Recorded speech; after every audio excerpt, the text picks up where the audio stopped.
Garis merah di kepala Suna yang sebelumnya hilang tiba-tiba muncul kembali dan hampir pudar. Sebuah pertanda bahwa ia masih bisa diselamatkan. Ia segera dibawa ke rumah sakit dan langsung masuk ruang operasi. Ciwuk yang baru menerima kabar tersebut segera mencari tahu apa yang sebenarnya terjadi. Ia bertanya pada Sinyun kenapa Suna berada di sekolah pada malam hari. Sinyun menjelaskan bahwa sebelumnya Suna sempat menelepon dan mengatakan bahwa ia akan pergi ke sekolah. Karena merasa khawatir, ia menyusul Suna dan menemukan Suna sudah terjatuh. Ia tidak tahu pasti apa yang sebenarnya terjadi. Namun, ia yakin Suna tidak melakukan percobaan bunuh diri. Keesokan harinya di sekolah, suasana menjadi tegang dengan studi marah besar atas insiden yang menimpa Suna. Terlebih lagi, Sung Jin tidak masuk dan tidak dapat dihubungi.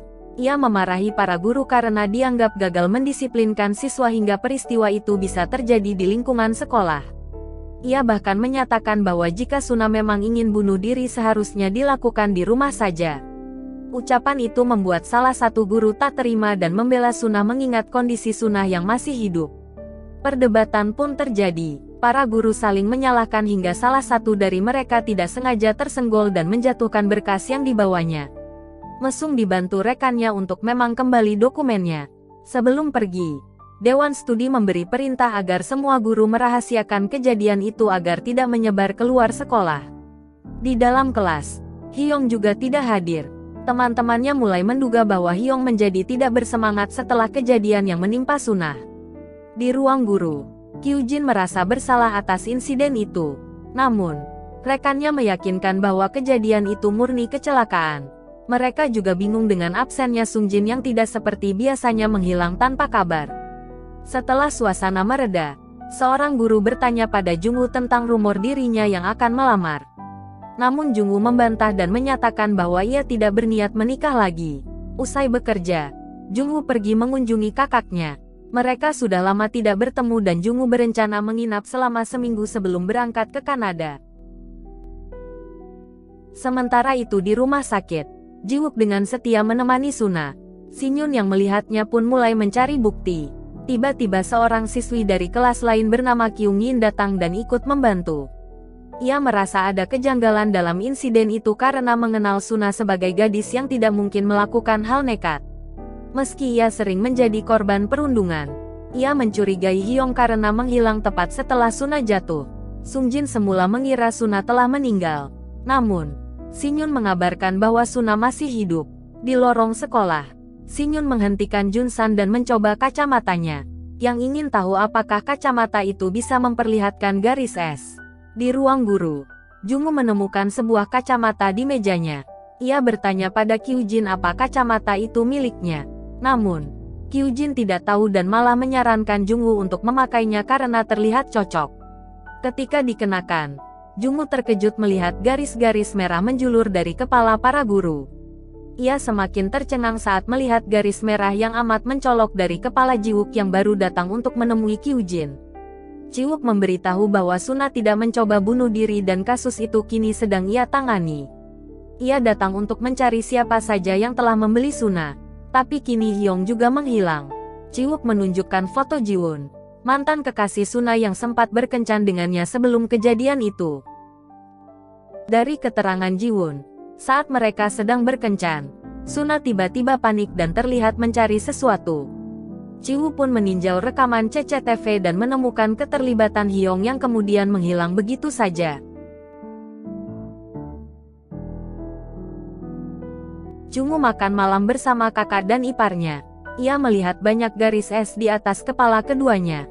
Setelah makan, iparnya bertanya alasan Jungwoo membatalkan pernikahannya. Padahal hari pernikahan sudah dekat. Jungwoo menjawab bahwa ia memergoki tunangannya berselingkuh dengan temannya sendiri. Ia tampak tidak terlalu peduli dengan pernyataan itu dan lebih fokus pada garis merah yang muncul dari kepala iparnya yang berubah-ubah ketika berada di lift. Ia merasa penasaran dan hendak menyelidikinya. Namun iparnya mencegahnya keluar dari lift di lantai tempat selingkuhannya tinggal. Di kantor Jiwook murka karena atasannya menutup kasus Sungai sebagai percobaan bunuh diri. Ia tidak diperbolehkan menyelidiki lebih jauh karena pihak yayasan tidak ingin kasus itu merepotkan sekolah. Apalagi hasil pemeriksaan medis menyatakan tidak ada campur tangan pihak luar dalam insiden itu. Jungwoo masih menggunakan kacamata itu dan Kaye Jin sempat memujinya. Namun perhatian Jungwoo tertuju pada absennya Sungjin dan garis es yang terhubung di antara para guru. Jungwoo pun bertanya kepada Kyujin apa yang ia lakukan jika tahu orang terdekatnya berselingkuh. Kyujin menyarankan agar Jungwoo memastikan dulu kebenaran apa yang ia lihat. Setelah menemani kakaknya berbelanja, Jungwoo menemukan paket salah kirim di depan pintu apartemen. Ia mengantarkannya ke unit 401, tempat yang garis esnya terhubung dengan iparnya. Ia melihat seorang wanita bernama Qin tinggal di sana lalu memulai mencari informasi tentangnya.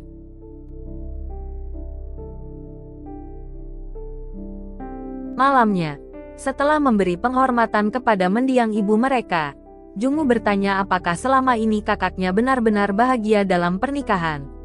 Ia hanya ingin memastikan tragedi perselingkuhan ayah mereka tidak terulang kembali. Trauma itulah yang membuatnya meninggalkan calon istrinya meski ia masih mencintainya.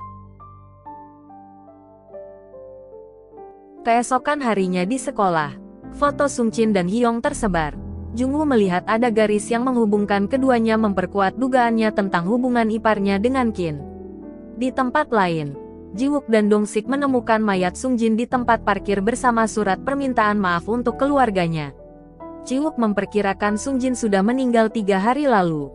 Ia curiga Sungjin tidak meninggal di tempat parkir dan yakin ada pihak lain yang terlibat, terutama karena foto-foto itu tersebar setelah kematiannya. Setelah itu, Jiwook menjemput Sinyun dan membahas kacamata milik Sunah. Sinyun mengatakan bahwa Jiwook harus menemukan kacamata itu terlebih dahulu baru ia akan menjelaskan lebih jauh. Di sisi lain, Jungwoo diam-diam mengikuti iparnya yang ternyata sedang menemui Qin. Dari kejauhan, ia menelepon iparnya yang dengan jelas berbohong padanya. Setelah menutup telepon, Jungwoo mencatat nomor kamar hotel yang mereka tempati. Tak lama setelah keduanya berhubungan, Jungwoo mengetuk pintu dan mengaku sebagai pelayan kamar. Ia sangat marah tapi masih mampu menahan diri. Ia pun mengancam iparnya untuk mengakhiri perselingkuhan hari itu juga atau ia tak bertanggung jawab atas apa yang akan terjadi. Besoknya Jungwoo berpamitan ke Kanada setelah menatap wajah keponakannya. Sebelum itu, ia mengambil barang di sekolah dan melihat unggahan Kelin mengenai kehamilannya. Jungwoo sangat marah karena iparnya tega mengkhianati kakaknya dan tidak peduli dengan ancamannya. Ia langsung kembali ke apartemen dan melihat kakaknya menabrakkan mobilnya ke mobil Kelin. Ketika iparnya datang, ia justru memihak Kelin ketimbang menenangkan kakaknya. Melihat itu, Jungwoo memukul iparnya. Namun, kakaknya menghentikan. Jungwoo sangat terpukul ketika mengetahui bahwa kakaknya adalah wanita simpanan dari pria bernama Taesik itu. Pria itu menepati janjinya untuk mengakhiri perselingkuhan seperti yang diminta oleh Jungwoo. Jungwoo pun melihat keponakannya pulang dan kemudian memeluknya sambil menangis. Di kantor, Jiwoo kembali membaca surat wasiat dari Sungjin dan teringat sesuatu. Ia langsung pulang dan mencari sesuatu di kamar Sunah. Setelah itu, ia menemui Sinyun dan menunjukkan coretan tentang kacamata dan garis es yang dibuat oleh Sunah. Ia bertanya apa sebenarnya yang bisa dilihat dari kacamata itu. Sinyun lalu memberitahu mengenai garis es dan kemampuan alaminya yang bisa melihat garis-garis itu tanpa bantuan kacamata. Jiwook awalnya tidak percaya, tapi kasus yang baru-baru ini ia tangani terlebih mengenai kacamata yang hilang dari barang bukti memaksanya untuk percaya dengan ucapan Sinyun. Apalagi setelah tahu Suna mengancam banyak orang setelah ia bisa melihat garis es. Sinyun terbangun di kelas setelah bermimpi melihat Sunah. Setelah itu Jin dan Jungsan mengajaknya keluar akhir pekan untuk jalan-jalan. Tapi Sinyun menolak karena ia harus bekerja di hotel mesin. Mesung dimarahi oleh atasannya karena salah membuat laporan dan menyuruhnya untuk membuatkan yang baru. Mesung ternyata memakai kacamata garis es dan tersenyum melihat atasannya tidak pernah berhubungan sama sekali. Saat makan bersama rekannya bertanya asal Mesung dan Mesung memberitahu jika ia berasal dari Busan. Temannya kagum karena Mei berbicara tanpa aksen yang kemudian Mei mengaku jika ia sedang berlatih untuk menjadi artis.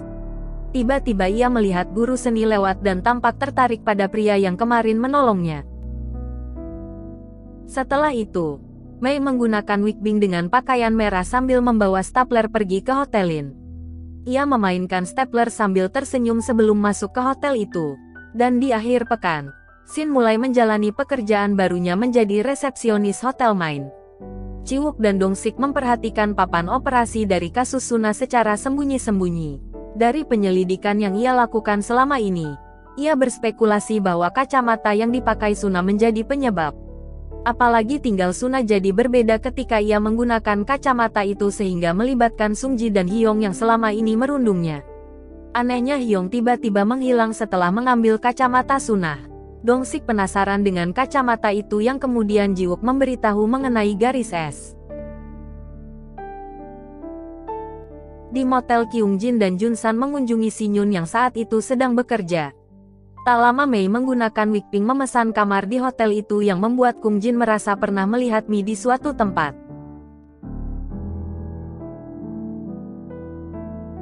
Mei memesan kamar untuk dirinya sendiri. Sambil berbaring, ia mengaku sudah banyak berhubungan dengan banyak pria. Tapi saat melihat salah satu pria yang ia suka, ia tidak bisa lagi mengisi hatinya yang kosong hanya dengan bercinta dengan banyak pria. Mi kemudian tertawa seolah-olah apa yang ia katakan semuanya benar atau hanya bermain peran karena cita-citanya yang ingin menjadi artis. Saat ia keluar, Kyungjin kembali memperhatikannya dan baru sadar bahwa Mei adalah pekerja di bagian admin di sekolah yang sering menggunakan kacamata. Sini juga melihat Mi pergi ikut penasaran karena Mi hanya memiliki satu garis es di kepalanya. Mei ternyata tinggal di kontrakan sempit yang bahkan barang jatuh bisa terdengar oleh tetangganya. Ia memakai kacamatanya dan termenung menghadap jendela sambil melihat garis es yang menyelimuti kota. Jiwook melihat kembali kronologi dari kasus pembunuhan ayah Sinyun yang dilakukan oleh ibunya sendiri. Ia membaca kasus itu dan menemukan fakta bahwa Sinyun sudah bisa melihat garis sejak ia masih kecil. Meski begitu, ia masih belum bisa percaya sepenuhnya dengan garis es yang Sinyun ceritakan. Tapi setelah ia melihat foto ibu Sinyun dan mengingat papan di rumahnya, ia mulai sepenuhnya percaya dengan kemampuan Sinyun. Di rumah sakit, ia membicarakan tentang garis milik Suna dengan Sinyun. Sinyun mengaku jika garis milik Suna hanya satu dan garis itu tidak terhubung dengan pacar Hong. Di rumah, Sinyun menonton berita pembunuhan dan tersangkanya memakai kacamata yang sama persis dengan Suna. Ia pun menduga jika kacamata itu tidak hanya satu. Mei mengobrol dengan guru seni tentang ketertarikan mereka terhadap seni. Mei bahagia ketika guru seni menebak impiannya menjadi aktor dan tiba-tiba garis di atas kepala mereka saling terhubung. Junsan yang terlihat menyukai Sinyun mengajak Sinyun pergi ke kolam renang sekolah setelah sekolah selesai. Sinyun mengaku suka tempat sepi tapi ia tidak bisa berenang. Anehnya Sinyun langsung melompat membuat Yunsan panik dan ikut melompat tanpa tahu kolam itu dangkal yang membuat mereka tertawa. Saat makan, Sini Jun tiba-tiba mengaku mengenai kemampuannya yang bisa melihat garis es kepada Junsan. Dan Junsan langsung percaya karena Sinyun tidak punya alasan untuk berbohong. Momen bersama Junsan tadi membuat Sini Jun tersenyum sehingga di kaca terlihat garis es mulai muncul di atas kepalanya. Di kantor seorang wanita yang kena pelanggaran menyapa Jiwook. Dong-sik yang mendengar itu curiga jika Jiwook dan wanita itu pernah berhubungan.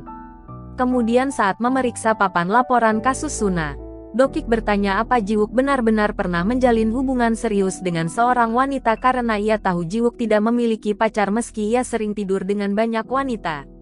Jiwook mengiyakan. Tapi kali ini ia penasaran dengan satu orang tapi ia tidak ingin tidur dengannya sambil membayangkan wajah Yujin.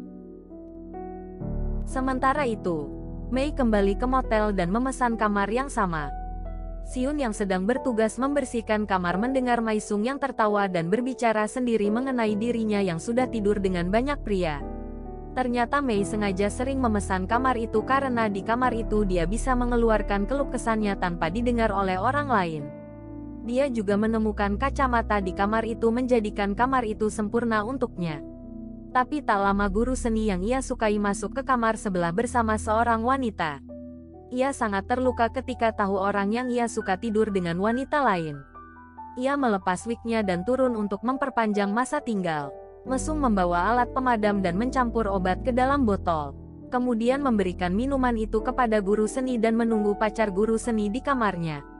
Ia mengikuti wanita itu dari belakang kemudian memukulnya dengan alat pemadam sambil tertawa. Setelah wanita itu pingsan, ia mengambil baju dan berdandan semirip mungkin dengan wanita itu kemudian masuk ke dalam kamar guru seni. Di kamar itu, ia kembali berbicara mengenai dirinya yang sudah tidur dengan banyak pria. Tingkah anehnya itu membuat guru seni risih dan memutuskan untuk pergi. Penolakan itu membuat Mi marah. Ia melempar staplernya tepat saat obat itu bereaksi dan membuat pria itu terjatuh di kamar mandi. Mei membawa pria itu ke atas ranjang dan tidur dengan mayatnya sambil tertawa puas. Setelah itu ia bunuh diri dengan mensapler seluruh tubuhnya di kamar mandi. Ketika Sinyun membersihkan kamar, wanita yang disekap Mei berhasil keluar dan melapor tentang kegilaan Mei. Tak lama, Jiwook dan anggotanya pun menyelidiki kasus tersebut. Tapi ia masih tidak menemukan kacamata yang ia cari. Ia meminta penjelasan dari Sinjun dan Sinyun menceritakan apa yang ia lihat mengenai Mei dan kacamata itu. Ia tidak curiga karena Mei sering menggunakan kacamata itu di sekolah dan garis di kepalanya juga tidak terhubung ke guru seninya. Sehingga motif Mei membunuh guru seni tidak ia ketahui. Tapi yang pasti kacamata itu sangat berbahaya bagi orang yang memakainya. Jiwook pun kembali ke rumah sakit untuk menyenguk Suna sambil mengingat perkataan Sinyun mengenai kacamata itu. Ia pun memutuskan untuk kembali ke motel tempat Meati dan menemukan kacamata yang ia cari. Ia memakai kacamata itu dan tertegun ketika melihat jumlah garis es di atas kepalanya sendiri.